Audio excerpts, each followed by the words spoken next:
What's up? It's your boy E.T. Look, if you're looking to or you got to raise the bar on your marriage, you gotta click the link and get into Married into Crazy, y'all. I'm telling you, this coaching is gonna take your relationship to another level. Now look, you already know you need to raise the bar. You know that already.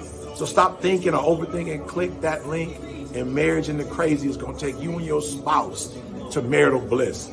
Now you know. Click the button. Let's go.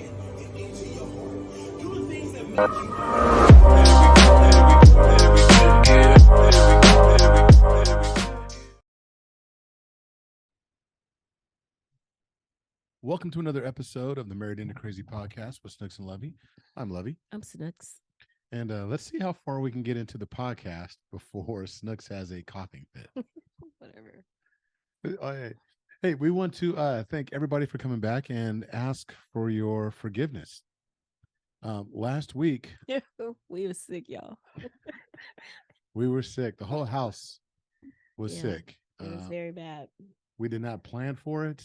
We didn't have any podcast in the hopper. And that was the very first time since 2018 that we have not posted a podcast. Mm-hmm.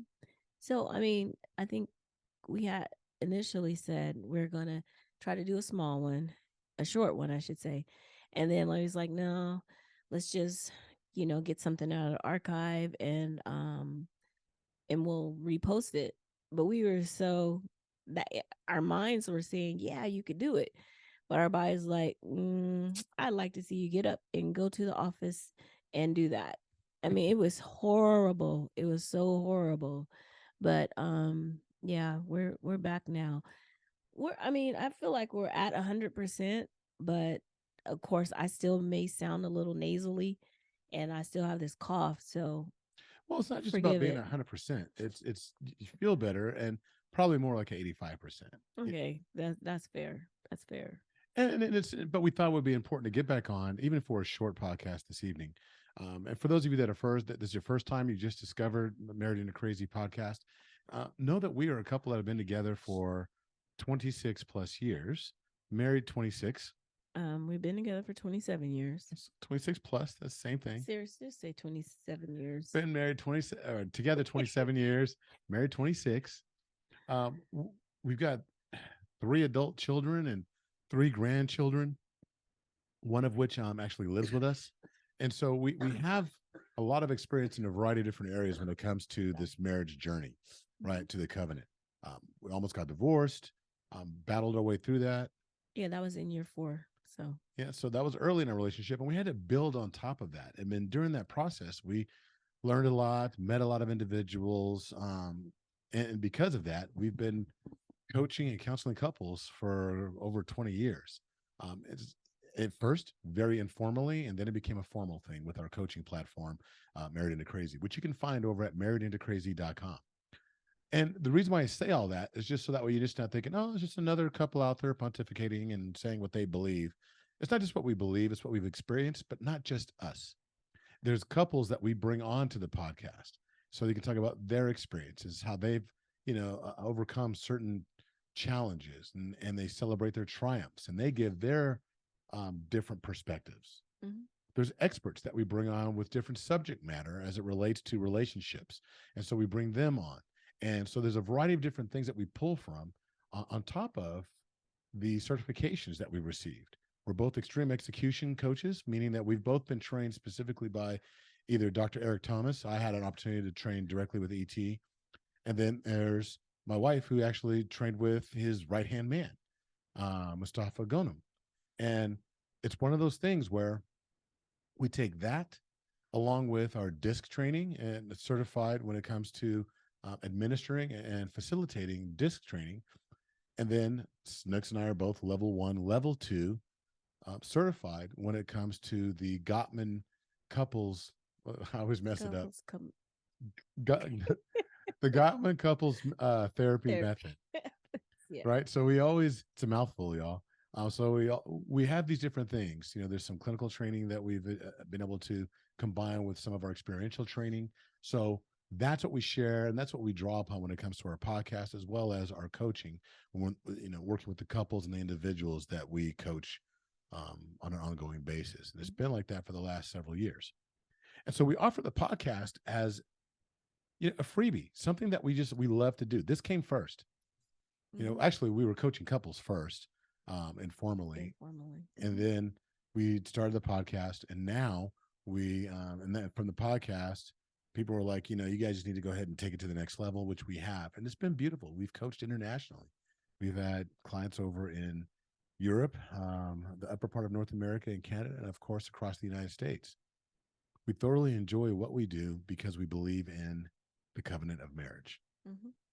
And, it's funny. So we wanted to get on this evening and briefly talk about how you heard earlier how we said we were, she said we're 100%. And I was like, nah, 85. And she's like, it's probably more like that. And we got to talk about our marriages. Are our marriages at 100%? Is it operating at 85%? And what do we do in those situations to ensure that we are operating at an optimum level, whatever that may be? Rarely are we 100% at health. Would you agree? Wait, 100% at health, 100% rarely. I don't know. I mean, because what do you mean by that? 100%? Because I can say, yeah, I think, I don't think it's rare that we're at 100%. So let me challenge you. I'm saying it's all in the perspective of what your 100% equates to. Okay. So, for instance, if you're feeling great, right? You don't feel like you have the flu or severe cold and no sinus issues, no asthma's kicking up, but then your knee hurts. Is that 100%? You got this knee ache for a while. Is that 100% health? Is it an ache, or is pain? It's a pain. It hurts when you walk up and down the stairs. You think I need to go see the doctor to have my knee looked at. Okay, so I mean, I'm trying to assess the degree of pain that we're talking about. Then no, that would not be. So that's not 100%. Not if I need to go to the doctor. Well, what if you don't? What if you got this pain and it's just ongoing? And in those moments, I'm just talking about in that moment while your knee is bothering you, are you at 100% health? I guess not. Okay. And then what about those times where your knee's not hurting? Everything else is, working great, but your skin is, ashy. Ashy. Not ashy, but itchy, like dry, scaly. Put some lotion on. Get some shea butter. I'm saying not drinking enough water, like you're flaking or whatever. Dehydrated or whatever. So your skin's like just not quite where it is. Or your nails become a little bit brittle. These are the little things, right? But are you at 100% health? It depends on if you look at being, I don't want to say ashy, but if you're looking at brittle nails, if you're assessing like, oh, why is that, or why, then you would determine that, well, there's probably something wrong. But if you're just like, oh, dang, girl, I need to put some lotion on, I need some hand cream, and you keep it moving, What about constipation? If you're constipated and everything else is fine, but I'm constipated, I haven't been in the bathroom in 7 days. If that's a always kind of thing, you probably just think, I've always just been like that. And that's not everybody uses the bathroom. Well, everybody does use the bathroom. I mean, what goes in must come out. Not everybody uses the bathroom every day. Everyone's not regular. Okay. Same thing. They're not using the bathroom. And so here's the thing. There's a doctor for that. Gastroenterologist, deal with that from some type of bowel doctor. But yeah, gastro. Yeah, the gastroenterologist deals with that type of stuff. But again, it depends on how you assess what's healthy, what's not healthy. True. And therein lies the challenge. Mm-hmm. To one individual, you're like, oh, it's not that big a deal. But the way I look at it from a holistic standpoint, I'm thinking, you know what? You probably aren't the healthiest because whatever it is, your bowels aren't working properly. Mm-hmm. Your skin isn't working properly, which skin happens to be the largest organ in your entire body. Then, your nails, the formation you're maybe vitamin deficient, whatever. So for one person, might think, oh, there's nothing wrong with that. Somebody like myself, I'm like, yeah, there is actually. So it's the degree of health. But when you actually think about that same concept, how two people can look at the exact same thing and have a different assessment as to the health of that organism, Mm-hmm. you think about your marriage, think about your relationship, right? Think about how your the health of your relationship can be perceived just as is the word disparately, or how differently it can actually be viewed. Because I can feel like we're not communicating well, and you could be like, "No, everything's fine. That's just the way it is. That's the way my parents were. That's the way we were. That's the way." So the health of the relationship might be perceived completely different as well. Well, yeah. I mean, everything that we do, um, I feel like, well, I won't say I feel like it. I know it is.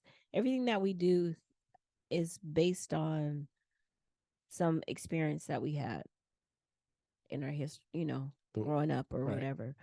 Um, whether it's something that we saw, good or bad, we either mimic it or we're like, I ain't I ain't gonna do that. I'm not gonna be that way. And if you don't, I feel like if you don't make changes, then maybe you're okay with the way things went down. Or that's probably not a fair thing to say either. I think it's familiar. I don't know if you're okay with it because Well, that's what I'm saying. That's probably not. That's why I'm saying that's probably not fair either. Because, like you said, you could be familiar, or maybe you don't like it, but you don't realize how to change it, or how to be different, or how to move differently, I don't know that you don't know. I think a lot of times maybe it comes down to just again, it's familiar, therefore it doesn't scare me. Because or you don't know. I or you don't know, there's ignorance, and that's not a bad thing. As far as I'm not saying, oh, that person's ignorant, like they're stupid. No, it's like ignorance, like no, there's ignorance, like okay, I don't know, but I But think you don't have the knowledge. I Hmm. think the great majority is there is a level of knowledge, but we've seen so many people not act on it, and we're like, oh, we just accept it as the norm. For instance, diabetes. I grew up around it my entire life. I have not had a moment in my life, conscious life, where I was not I was not very much aware of The diabetic state of. diabetics having to take insulin. Mhm. People talking about their sugar. My entire life, it's been that way. Mhm. And with because of my family, my mom, my grandmother, my aunt, my uncle, everybody had diabetes, and it was like so you get together, and it's like, oh, you shouldn't eat that. Oh, please, it's just my sugar. It was so tossed aside that it was just called sugar. It was no longer diabetes. Mhm. It wasn't this killer of people. It was just the sugar. So that's so funny. It's not funny, but it is funny because I was like, "What's diabetes?" When I was growing up. When I finally heard the term diabetes, or Oh, that she's diabetic or whatever, I was like, "What does that mean?" I didn't know what that meant until my grandmother one day she said something about, yeah, something sugar, and I said, "Oh, you got you something," and she goes, "Yeah, my sugar's up."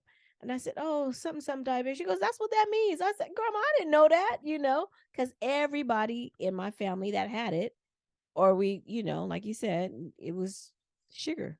it was sugar, right? And so, and look, I'm not trying to this is purposeful, people. And the reason why I'm actually talking about all this is because for so many individuals, they look at it, for us, it's sugar or diabetes. For somebody else, it might be hypertension. They've always had in their family. I That's know. in my family too. Well, I have a friend, his entire family. He's never not known anybody in his family to not have, including himself now, cholesterol at an early age, high Mm. cholesterol on pills like Lipitor at a very early age, just because diet wise, being even healthy, running and being an athlete, his cholesterol was through the roof. So it's one of those things where he had to actually always deal with it. It was always something. Well, it can always be something when it comes to our relationships because we grew up with you know the relationship equivalent of sugar, talking bad about somebody, having a woman on the side, having a guy on the side, or Being abusive. being abusive, whatever. That was just the way it was. That was their version of sugar when it comes to the relationships. And this all came to mind for me because we have to be mindful of our health. And when Snooks and I got sick, it just made me think about a lot of things. It wasn't just Snooks and I, by the way. It was me, Snooks, one of our adult children, our grandson. I mean, everybody was down. Oh, except for Shanti. I said all but one. Oh, sorry. And it was, we're talking, everybody had temperatures of 103 plus. You know, it was just ridiculous. Anyway, It was ridiculous. Yeah. and but all of that being said, it was one of those things where how do we let that get out? And then again, it's a virus. I get that. Well, But it really made me think about our health because right, like right now, I was talking about, oh, you should, take something for your cough. Oh, I'm fine. It's no big deal. I'm fine. I'm fine. I'm fine. Everybody's saying I'm fine now. No, we're just better. We might be at 85%. But is that okay? Is that good enough? Is that good enough for our relationships as well to be just at 85%? And we think, oh, okay, well, I'm fine because I'm looking at somebody over there and they're probably about 50, 60% when it comes to relationships. We have a tendency to think of ourselves, in relation to what we view, what we see. Why not have a vision of what perfect health looks like? because for a lot of people, um, perfect health, perfect relationship, whatever it is, it's so unheard of. It's like that fairy tale, that fable, that no one has that. So why are you trying to get it? And what are you talking about? That doesn't exist. That's on TV. That's. Be reasonable. And and I'm here to tell you guys right now, let's be unreasonable. Let's be unreasonable I when have no problem being unreasonable. it I know that. So, but I'm challenging myself. I'm challenging you. I'm challenging our listeners. The few that may have come back after the dead silence for a week to be unreasonable when it comes to your health, your physical health. Something that ails you, go get it checked out. But don't just accept it as, oh, that's just the way it's always been. Let's make it better. Let's make it better. Just the same way you feel when you find, you catch a cold or get the flu or, God forbid, for those of you that experience COVID and you remember how horrible it felt. But then when all of a sudden it was gone and you felt so much better, that feel like, oh my God, this feels so much better. Is this what feeling good always feels like? And in that moment, you're like, I always want to feel like this. Mm. And then we forget about it. We accept it as the norm. We take it for granted. And we move on and on and on. And we forget about how bad we felt and that disparity between the two. We need to actually take a look at it and take, I guess, stock of what our relationship feels like when things are great.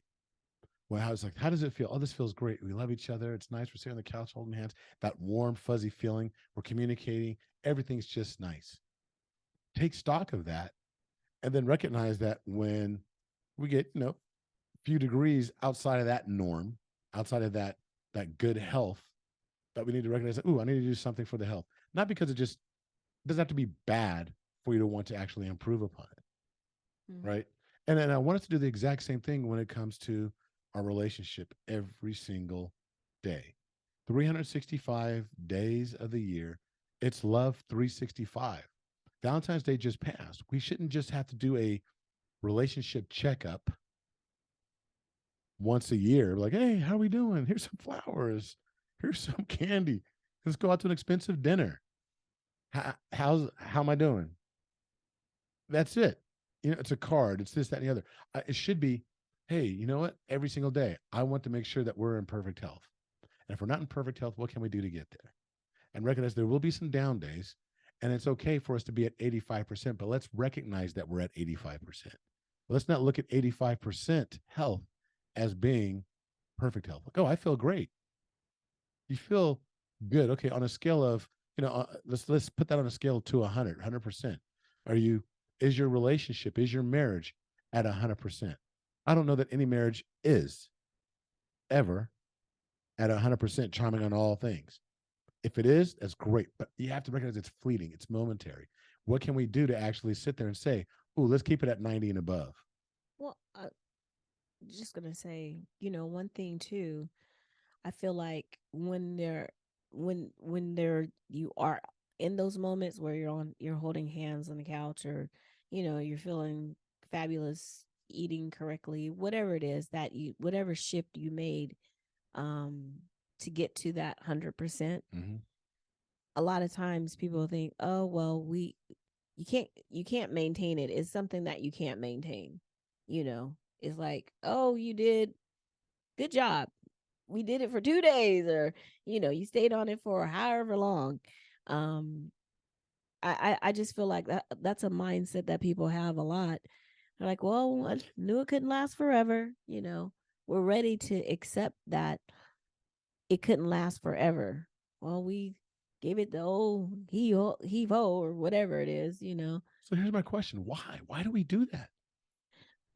Why do we do that? Why do we think, oh, we had this lasted for a Because, couple of days? well, Yay. because I think we talked about it before. What is that?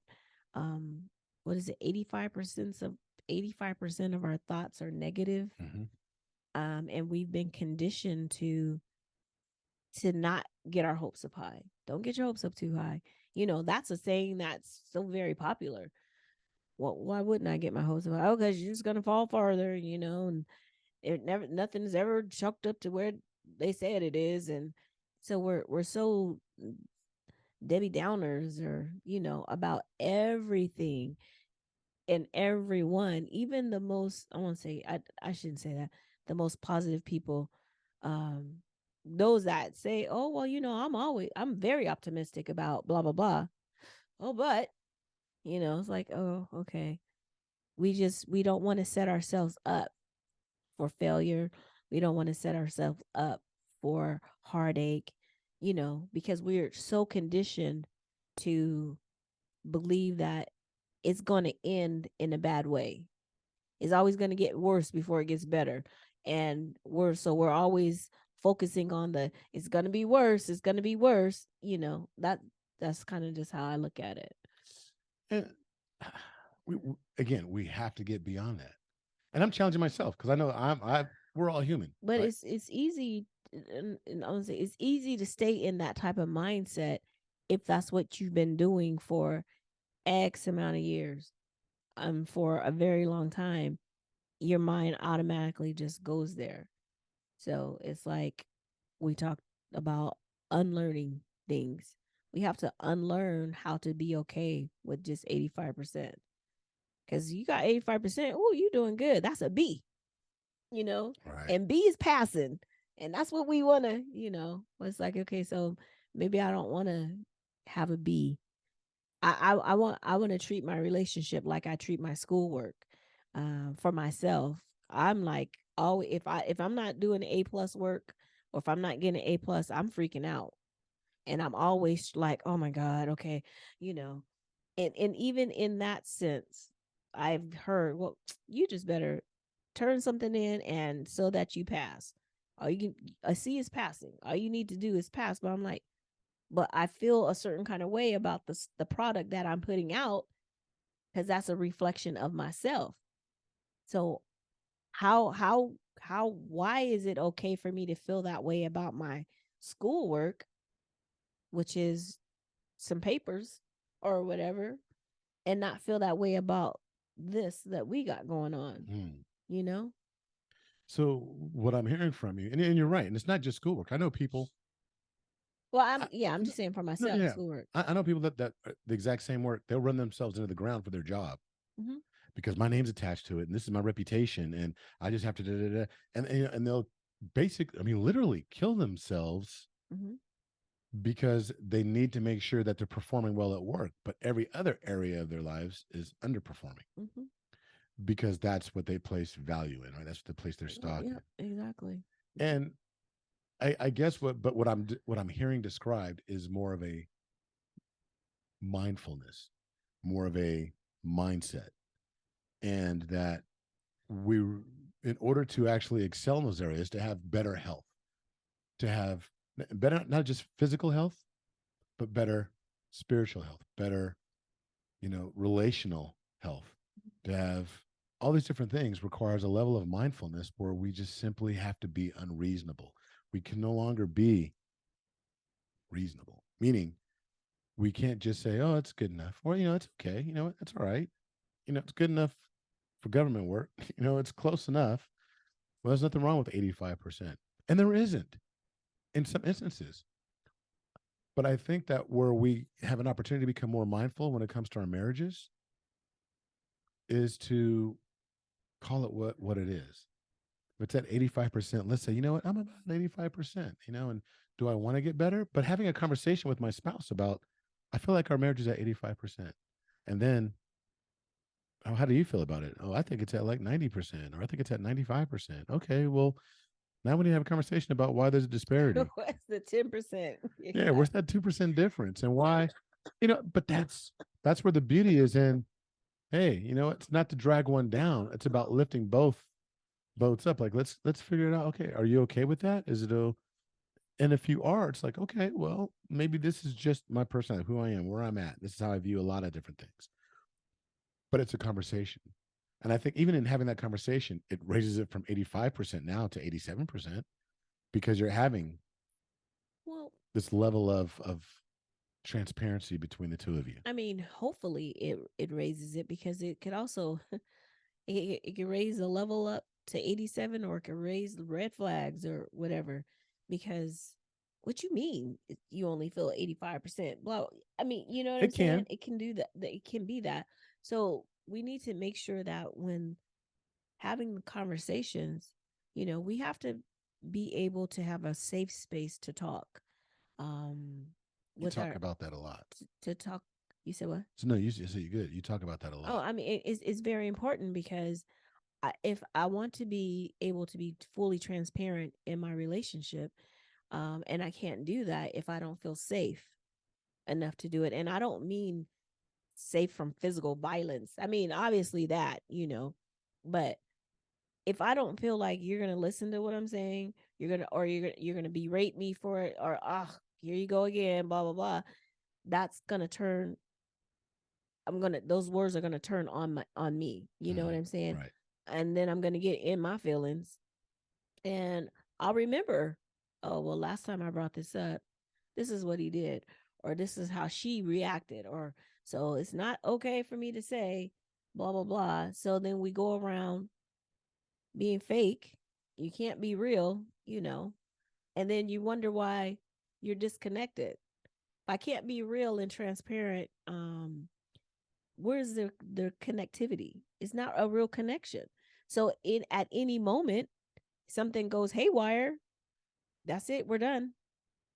No, you're right. And so, my directive to be unreasonable has to be grounded, has to be founded in being able to be transparent and safe with each other as well.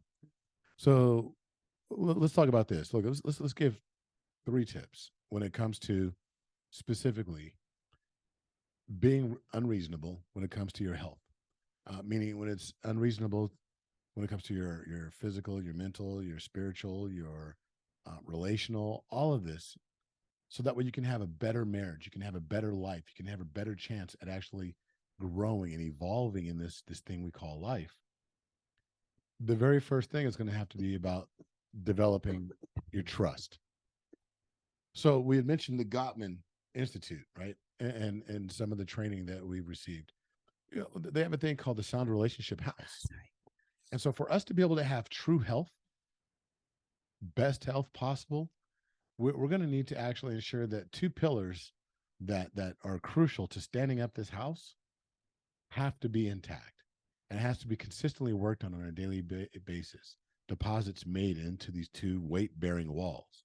Mm-hmm. One being trust. Do you remember what the other one is? Commitment. Yep. Trust and commitment. Do I remember? It's a little quiz right there, girl. I'm just like, hey, you with me on this? No, but it's the truth. So it's about trust and commitment.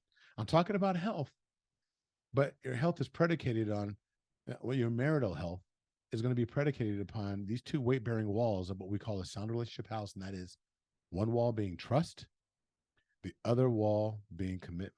That trust is exactly what Snooks was talking about. Being able to be yourself and be comfortable in being yourself is because you've developed this trust between each other that it's a safe place. Mhm.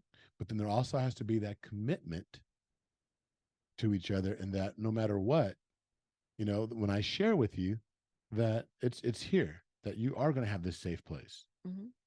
and that we're committed to each other, and like whatever the challenge may be, we're going to continue to move forward. If you can have those two weight bearing walls established, then the health of your home is moving forward. Your health of your home is actually getting into a place to where you can withstand, any big bad wolf that comes up to blow on that house. Mhm. That's true. And so I'm not going to belabor the point, but I do want you to know that while we were sick and all these things were going on, we're in bed and fighting fevers and, and all the purging, from our body. Lovey was purging. We each lost like 6 pounds this week, Yeah. from this. And what I want to do is really impart that your health is important, not just your physical health, and making sure that you're not getting knocked down by a flu or COVID or anything else, but also that your marital health is equally important. Mhm. And we need to do whatever it takes. Get that checkup. Get that. There's a relationship audit that's on our website. It's go to marriedintocrazy.com, and if you scroll down, you'll see that there's an opportunity to do a relationship audit. And it's one thing that you can do and really find out, where are we at? Do we need improvement? Do I need? Are we in a good place? Are we good? Or are we in a phenomenal space? There's a process that you go through to really have a conversation and talk about it. It'll help you tremendously towards having the health that you want. Getting, so you can walk around with your chest out and your head high and your shoulders back and know Mhm. that, hey, my relationship is good, eh, or it needs improvement, but we're working on it together. Mhm. Mhm. There's a level of health in knowing that, well, it may not be perfect, but we're working on it. That's about to say that, it's a work in progress. Absolutely. Just because you see people in the gym, all the people that you see in that gym all year round working out, they're not there because they're in perfect health. They're there because they are a work in progress. Regardless of how good they look to you, or how, in relation to where you are in your journey, how they might look, they are a work in progress for themselves. Each and every one of us are that. And our relationships are no different. Mhm. So I hope this made some sense, and I hope it added value for you guys. She looking at me like, well, as soon as we stop this, she's gonna have all kinds of questions for me. What are we? Are we at 85? What are you? You said it 7 times. I want to know what that meant. No, Oh, because he's stuck on 85. stuck on 85. No, no, but we appreciate each and every one of you. We hope you're finding value for it. And again, we look forward to being back behind the mics. We are in the process of setting up. We're in the process of setting up a variety of interviews to bring you more couples throughout this new year, to help you get to that next level, whatever that may be, Mhm. in your work in progress. And just, I know we're getting ready to go into March, but just really think about, what is it that you want to achieve in your marriage? What's important? What's the most important thing? For some people it's like, look, just staying together so we can just, every day put one foot in front of the other. But really take inventory and say, what is it that I want out of my marriage? We say that about everything else. What is it that you're looking for when you get a new job? Tell me what it is that you're looking for, blah blah blah, whatever. You should do the same thing with your marriage. What is it that you want to see happen? What do you want to achieve together? So, Absolutely. And if you ever feel like you want to, hey, I want to know what they think about this, or why aren't they talking about this particular topic? Feel free to email us at coaching@marriedintocrazy.com. We would love to hear from you. A lot of our older podcasts were driven a lot by our listeners, and questions that they were offering asking up. questions. Yeah, it was always a great added benefit to our listenership, because they were actually hearing things from other people out there in listener land as well. So we invite you to continue to doing that. And like we always say, until the next time, Be blessed. bye. Bye bye.